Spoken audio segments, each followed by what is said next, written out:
नष्टप्राये सुभद्रेषु नित्यं भागवत सेवया भगवते उत्तम श्लोके भक्तिर्भवति नैष्ठकी। कृष्णाय वासुदेवाय देवकी नंदनाय च नन्दगोपकुमाराय गोविन्दाय नमो नमः। मूकं करोति वाचालं पङ्गुं लङ्घायते गिरिं यत्कृपां तमहं वन्दे श्रीगुरो दीनतारिणम् श्रीपरमानन्दमाधवं श्रीकृष्णचैतन्य ईश्वरं गुरुवे गौरचन्द्राय राधिकाय तदालये कृष्णाय कृष्णभक्ताय तद्भक्ताय नमो नमः। नमः ॐ विष्णुपादाय कृष्णपृष्ठाय भूतले श्रीमते भक्तिवेदांत स्वामिने इति नामिने। नमस्ते सरस्वते देवे गौरवाणी प्रचारिणे निर्विशेष शून्यवादी पाश्चात्य देशतारिणे। जय श्री कृष्ण चैतन्य प्रभु नित्यानंद श्री अद्वैत गदाधर शिवासादि गौर भक्त वृंदा। हरे कृष्णा कृष्णा कृष्णा हरे हरे हरे राम राम राम हरे हरे। हरे कृष्णा कृष्ण कृष्ण हरे हरे हरे राम राम राम हरे हरे। नमो पंकजनाभाय नमो पंकजमालिने नमो पंकजनेत्राय नमस्ते पंकजांग्रये। ग्रंथराज भागवत महापुराण की श्रील प्रभुपाद गुरु महाराज की जय। अनंत कोटि वैष्णव वृंद की जय। निताय गौर प्रेमानंदे हरि हरि बोल। निताय गौर प्रेमानंदे हरि हरि बोल। All glories to Simple devotees, all glories to Simple devotee, all glories to Shri Guru and Guranga, all glories to Divine Guru Srila Prabhupada की जय। हरे कृष्णा। तो आप सभी भक्तों का स्वागत है सुबह सुबह की भागवतम कक्षा में।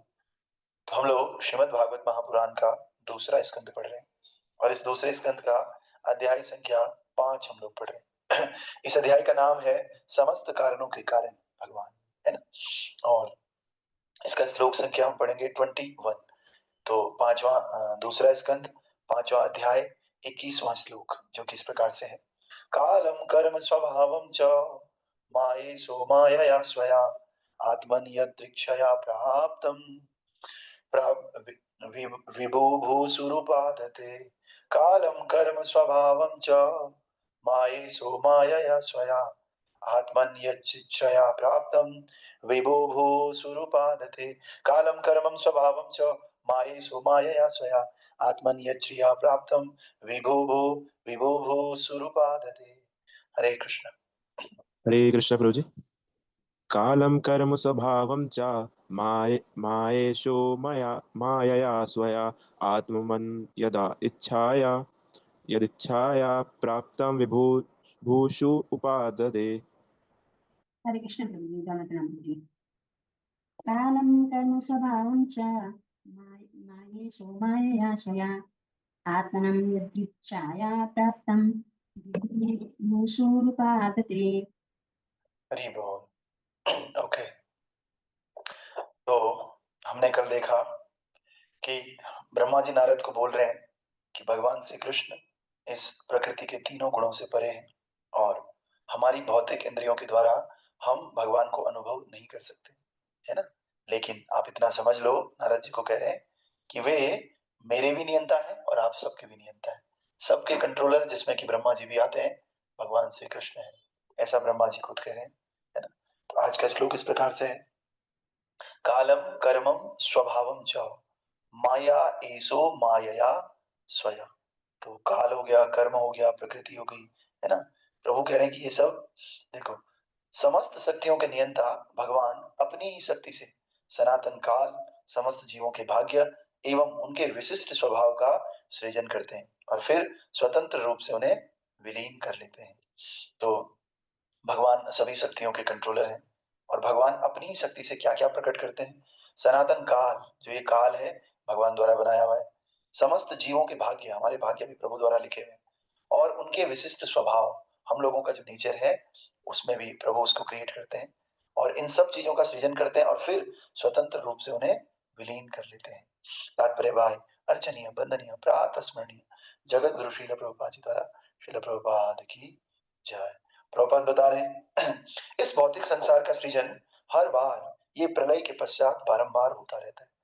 ये भौतिक संसार बनता है, फिर प्रलय होता है, प्रलय होने से खत्म हो जाता है ना। ऐसा बार बार होता रहता है, जिसमें परमेश्वर बद्ध जीवों को अपने अधीन रखकर कर्म करने देते हैं। भौतिक सृष्टि असीम आकाश में बादल के समान है। वास्तविक आकाश तो आध्यात्मिक आकाश है, जो ब्रह्म ज्योति की किरणों से निरंतर भरा रहता है। और इस असीम आकाश का एक अंश भौतिक सृष्टि रूपी महत तत्व के बादल से आच्छादित होता है, जिसमें भगवान की बहिरंगा शक्ति के नियंत्रण में रहकर इच्छानुसार कर्म करने के लिए बद्ध जीवों को छोड़ दिया जाता है, जो भगवान की इच्छा के विरुद्ध अपनी प्रभुता जताना चाहते हैं। जिस प्रकार वर्षा ऋतु हर बार आती है और चली जाती है, उसी प्रकार सृष्टि बारंबार उत्पन्न होती है और भगवान के नियंत्रण में पुनः विलीन हो जाती है, जिसकी पुष्टि श्रीमद् भगवद गीता में प्रभव में क्या है 8.21 प्रभवस्य प्रलयस्य च, भगवान कह रहे मैं प्रभव भी करवाता हूँ। प्रभाव मतलब होता है क्रिएट भी करता हूँ, और प्रलयस्य प्रलय भी मैं जो है लेकर के आता हूँ। इस तरह भौतिक जगतों की सृष्टि तथा प्रलय भगवान का नियमित कार्य है, जिसमें बद्ध जीवों की इच्छानुसार क्रीड़ा करने और अपना अपना भाग्य निर्मित करके प्रलय के समय अपनी स्वतंत्र इच्छाओं के अनुसार पुनः जन्म लेने के लिए छोड़ दिया जाता है। इस प्रकार सृष्टि एक ऐतिहासिक तिथि से प्रारंभ होती है, जैसा कि हम अपने अल्प अनुभव से सोचने के आदी हैं। सृष्टि का प्रलय प्रक्रम अनादि कहलाता है, अर्थात इसकी उत्पत्ति सबसे पहले कब हुई, कैसे हुई, किसी को इसका पता नहीं है, क्योंकि आंशिक सृजन की ही अवधि 8 अरब 64 करोड़ इतने साल है। 8 अरब और 64 करोड़ पहले ये आंशिक सृजन हुआ था। लेकिन वैदिक साहित्य में वर्णित सृष्टि का नियम ये है कि वह कुछ कुछ अंतरालों में सृजित होती रहती है और भगवान की इच्छा से पुनः विनष्ट होती रहती है ना। तो समस्त भौतिक सृष्टि या आध्यात्मिक सृष्टि भगवान की शक्ति की वैसी ही अभिव्यक्ति है, जैसे कि अग्नि का प्रकाश तथा ऊष्मा अग्नि की शक्ति की भिन्न भिन्न अभिव्यक्तियां हैं। अतएव भगवान शक्ति के ऐसे विस्तार द्वारा ही निर्विशेष रूप के में भगवान विद्यमान रहते हैं, और संपूर्ण सृष्टि उनके निर्विशेष पक्ष पर आश्रित है, तो भी वे अपने आप को ऐसी सृष्टि से पूरी तरह पृथक रखते हैं। अतएव किसी को गलत तरीके से ये नहीं सोचना चाहिए कि वे अपने निर्विशेष असीम विस्तार के कारण साकार रूप में विद्यमान नहीं होते। उनका निर्विशेष विस्तार उनकी शक्ति का अभिव्यक्ति है, और वे अपने असंख्य निर्विशेष विस्तारों के होते हुए भी सदा अपने साकार रूप में विद्यमान रहते हैं। मानवीय बुद्धि के लिए ये कल्पना कर पाना अत्यंत कठिन है कि किस तरह सारी सृष्टि भगवान की शक्ति के विस्तार पर टिकी। लेकिन भगवान ने भगवत गीता में एक बहुत सुंदर उदाहरण दे रखा है। उसमें कहा कि यद्यपि वायु तथा परमाणु आकाश के विशाल विस्तार में टिके हैं, जो प्रत्येक भौतिक वस्तु के लिए विश्राम का आकार है, तो भी ये आकाश पृथक तथा अप्रभावित रहता है। इसी प्रकार यद्यपि परमेश्वर अपनी शक्ति के विस्तार से उत्पन्न प्रत्येक वस्तु का पालन करते हैं, तो भी वे सदैव पृथक रहते हैं। इसे तो निराकार ब्रह्म के प्रबल समर्थक शंकराचार्य जी ने तक स्वीकार किया है। वे कहते हैं नारायण परो व्यक्तात्, अर्थात नारायण अपनी निर्विशेष सृजनात्मक शक्ति से पृथक विद्यमान रहते हैं, और इस तरह प्रलय के समय ये सारी सृष्टि नारायण के दिव्य शरीर के भीतर लीन हो जाती है, और ये सृष्टि पुनः भाग्य तथा स्वभाव की उन्हीं अपरिवर्तित कोटियों सहित उन्हीं के शरीर से उद्भूत होती है। सारे व्यक्तिगत जीव भगवान के अंश होने के कारण कभी कभी आत्मा के रूप में वर्णित होते हैं, जो आध्यात्मिक संरचना में से एक है। लेकिन चूंकि ऐसे जीव भौतिक सृष्टि के प्रति पूरी तरह आसक्ति के साथ आकृष्ट होते हैं, अतएव वे भगवान से भिन्न होते हैं। तो भक्तों, प्रभुपाद जी और भगवान इस श्लोक में जो है सृष्टि का वर्णन कर रहे हैं कि किस प्रकार से ये सृष्टि प्रकट होती है और किस प्रकार से ये सृष्टि विनाश कर दी जाती है। तो आपने देखा होगा, पूरा एक कंट्री होता है, एक देश, उस देश का एक छोटा सा पार्ट अपराधियों के लिए बना दिया जाता है, उसको जेल बोलते हैं। तो जेल का एरिया बहुत छोटा होता है, और उस जेल में कैदियों को खाना दिया जाता है, सुविधाएं भी दी जाती हैं, और उनको इंगेज भी किया जाता है कभी कभी कि लो भाई तुम यहाँ फ्लावर्स लगाओ, किसी को बोला जाता है तुम क्यारियां बनाओ, किसी को बोला जाता है तुम सीमेंट के कट्टे लेकर के आओ, किसी को पत्थर तोड़ने के लिए बोला जाता है। तो जेल का एक एरिया है, वो एरिया के अंदर भी एक्टिविटीज होती रहती है, लेकिन जेल के अंदर वालों को लगता है ये जेल कितना बड़ा है। तो वास्तव में जेल बहुत बड़ा नहीं है शहर के बीच में जेल बहुत छोटी चीज है। शहर तो बहुत बड़ा है, कंट्री बहुत बड़ी है, लेकिन उस कंट्री में छोटे छोटे बहुत सारे जेल होते हैं, है ना, और उनका साइज बहुत छोटा होता है। उसी तरह से जो आध्यात्मिक आकाश है, जो चिदाकाश है, हमेशा रहने वाला आकाश है, वो जो आकाश है वो बहुत बड़ा है, वो अनंत है, अनलिमिटेड है। वो कितना बड़ा है कोई सोच भी नहीं सकता है। उसी आध्यात्मिक आकाश का एक छोटा सा अंश ये भौतिक आकाश है, जिस भौतिक आकाश में हम लोग रह रहे हैं। और इसी भौतिक आकाश में पृथ्वी रहती है, पाताल लोक रहता है, 14 भुवन रहते हैं, है ना? ब्रह्म लोक रहता है, इसी में जो है देवलोक रहता है, महेश लोक रहता है, सारे के सारे लोग इसी संसार में रहते हैं। ये जो भगवान के धाम का छोटा-सा अंश है ना? यानी कि आप ये समझ सकते हो 3/4 तो भगवान का धाम है और 1/4 ये भौतिक संसार है। और इस भौतिक संसार को भगवान क्रिएट करते हैं और समय आने पे इसको विनाश भी करते हैं, है ना? जैसे सरकार क्या करती है, कभी जेल को तोड़ती रहती है, कभी जेल का एक ही हिस्सा तोड़ती है, कभी पूरा जेल ही तोड़ देती है और उसको तोड़ करके कहीं और जेल बना लेती है। उसी प्रकार भगवान क्या करते हैं, इस जेल को तोड़ते रहते हैं, इस भौतिक संसार को तोड़ते रहते हैं और इस तोड़ने को प्रलय कहते हैं और इसका स्तर अलग-अलग है। मान लिया एक व्यक्ति मर गया, तो उस व्यक्ति के जीवन में तो प्रलय आ गया, उसको आंशिक प्रलय कहते हैं। अब अभी उत्तरकाशी में इतना बाढ़ आया, तो उनके लिए तो प्रलय है, ये प्रलय हो गया, ये छोटा प्रलय है। उसी प्रकार से थोड़ा और बड़ा प्रलय, फिर और बड़ा प्रलय। मुख्य रूप से 2 प्रलय होते हैं, एक आंशिक प्रलय और एक पूर्ण प्रलय। आंशिक प्रलय में क्या होता है कि केवल ये भौतिक संसार के अंदर होता है, मतलब ये पृथ्वी और इसके इर्द-गिर्द होता है। लेकिन जब पूर्ण प्रलय होता है, तो पूर्ण प्रलय में देवलोक, ब्रह्मा जी का लोक सब अफेक्टेड हो जाते हैं। ब्रह्मा जी को भी चेंज करना पड़ता है, ब्रह्मा जी भी चेंज हो जाते हैं। ब्रह्मा जी वास्तव में एक पोस्ट है, तो उस पोस्ट पे दूसरे ब्रह्मा को नियुक्त कर दिया जाता है। तो भगवान क्या करते हैं, मौका देते हैं हमें सृष्टि करने के लिए। सृष्टि करते हैं, भगवान कहते हैं जाओ कर्म करो, आपको स्वतंत्र छोड़ दिया। फिर हम यहाँ पे कर्म करते हैं, कर्म करने के बाद भगवान उसका लेखा-जोखा देखते हैं, अच्छा इसने ऐसा कर्म किया। फिर प्रलय के बाद भगवान दोबारा हमको दूसरी सृष्टि प्रदान करते हैं। तो सृष्टि बनती है, प्रलय होती है, सृष्टि बनती है, प्रलय होती है। ये चक्र चलता रहता है और इस चक्र में जो जीव है वो पिसता रहता है। कभी इस वाली सृष्टि में था, कभी इस वाली सृष्टि में। उस सृष्टि के अंदर भी अलग-अलग शरीरों में वो जाता रहता है। लेकिन जो भगवत कृपा से भगवान का भजन करता है, वो भौतिक जगत की इस लाइन को क्रॉस कर लेता है। इसको क्रॉस करने के बाद वो कहाँ एंटर करेगा? वो आध्यात्मिक जगत में एंटर करेगा और आध्यात्मिक जगत में प्रलय जैसी कोई चीज़ होती नहीं। तो वो हमेशा के लिए शाश्वत रूप से वहाँ पर विराजित हो जाता है। तो हम सबको अगर इस बार-बार होने वाले प्रलय और बार-बार होने वाली सृष्टि, फिर यहाँ पर दुनिया भर के कर्म, फिर यहाँ पर दुनिया भर के शरीर, है ना? इन सब से अगर निकलना है, तो हमें क्या करना होगा? भगवान कृष्ण की भक्ति करनी होगी। आध्यात्मिक जगत में जाने का प्रयास करना होगा और आध्यात्मिक जगत में पहुँचने के बाद हमें फिर वहाँ से देखेंगे, ओहो! ये भौतिक जगत तो दुखों से भरा पड़ा हुआ। अरे यहाँ तो बार-बार ये तो टूट रहा है, फिर बन रहा है, टूट रहा है, फिर बन रहा है ना? तो इस प्रकार से हमें क्या करना होगा? इस बात को समझना होगा, है ना? तो इसलिए हमें और ये सृष्टि कब कब उत्पन्न हुई थी किसी को पता नहीं। लेकिन जो आंशिक सृष्टि मतलब जब ब्रह्मा जी ने इसको किया, तो उसका उसका जो समय है वो बताया जाता है कितना 8 अरब 64 करोड़ साल पहले ये शुरू हुई थी। कई चतुर्युग इसमें निकल चुके हैं, कई मनवंतर निकल चुके हैं, है ना? तो इस प्रकार से तो फिर कल का जो श्लोक है हम देखेंगे और हम सभी लोग एक्चुअली भगवान के ही अंश हैं, भगवान से प्रकट होते हैं, लेकिन हम भौतिक जगत में आसक्त रहते हैं, इसीलिए हम भगवान से अलग होते हैं, है ना? तो हम आकर्षित हो जाते हैं, कहीं पर भी अगर हम भौतिक वस्तु देखते हैं, तो बहुत आकर्षित हो जाते हैं। तो कल हम देखेंगे फिर उसके बाद क्या होता है। उसके बाद कालाद गुण व्यतिकर परिणाम स्वभावतः कर्मणो जन्मतः पुरुषाधिष्ठात भूतता प्रथम पुरुष अवतार कारणों दक्षाय विष्णु के बाद महत तत्व अथवा भौतिक सृष्टि के तत्व भौतिक सृष्टि के सिद्धांत घटित होते हैं, तब काल भी प्रकट होता है और काल कर्म से तीनों गुण प्रकट होते हैं। प्रकृति का अर्थ है 3 गुणात्मक अभिव्यक्तियां जो कार्यों में रूपांतरित होती है ना? तो सबसे पहले कारणों दक्षाय विष्णु प्रकट होते हैं और जिनको हम महाविष्णु भी कहते हैं। ये विष्णु क्या करते हैं? महत तत्व को प्रकट करते हैं। महत तत्व एक तत्व है जिसकी वजह से भौतिक सृष्टि उत्पन्न होती है और जब भौतिक सृष्टि उत्पन्न होती है तो उसके साथ ही साथ काल भी उत्पन्न हो जाता है और काल भक्तों पहले नहीं था, भौतिक सृष्टि होने के बाद काल उत्पन्न होता है। काल केवल यहीं पे समय की जो सीमा है, समय हमें केवल इस भौतिक संसार में ही प्रभावित करता है। जब हम भगवान के धाम जाते हैं तो वहां पर काल नहीं है, कोई टाइम नहीं है वहां पर, काल रहित है। और जब काल प्रकट होता है तो काल क्रम से इन तीनों गुणों की भी प्राकट्य होता है, जैसे सतोगुण, रजोगुण और तमोगुण। और इन तीनों गुणों की जो अभिव्यक्तियां हैं वो रूपांतरित होते रहते हैं। रूपांतरित मतलब हमारे गुणों में दिखती हैं, हमारे कार्यों में दिखती हैं। कहीं मर्डर हो रहा है, कहीं कुछ हो रहा है, ये सब गुणों का प्रभाव है ना?